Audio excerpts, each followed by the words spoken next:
మళ్ళేం చేస్తున్నావే నువ్వు? Mummy egg curry దేనికి? మళ్ళా ఇవి పాపడాలు కావా? ఇవి పాపడాలు ఇడ పప్పు లేదా? మళ్ళా ఎగ్గు కర్రీ ఎందుకు?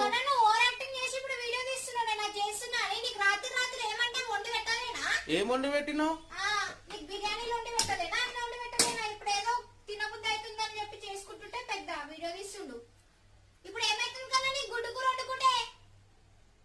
అరే ఇవి ఉన్నాయి కదా, ఇవి కావా? ఇవి పాపడాలు ఉన్నాయి, నీకు పప్పు ఉంది, గుడ్డు కూర చేసి పెట్టినావు. నేను కాదంటలే, మరి గుడ్డు ఎందుకు? ఇప్పుడు ఉన్నాయి కదా. చూడు ఫ్రెండ్స్, ఇట్లుంటా చూసి ముచ్చట తీసి వండి చేసింది అంతా ఇట్లా ఒకటేసారికి ఎత్తి వాడేసేటోళ్ళు కూడా ఉంటారు. దయచేసి మీరు ఈ వీడియో నుంచి చాలా నేర్చుకోవాలని చెప్పి నేను మనస్ఫూర్తిగా కోరుకుంటున్నా. మీ ఇంట్లో కూడా సరే ఫ్రెండ్స్, ఇట్లానే ఉంటది ముచ్చట. ఇక నేను సరే ఉంటా మరి, బాయ్.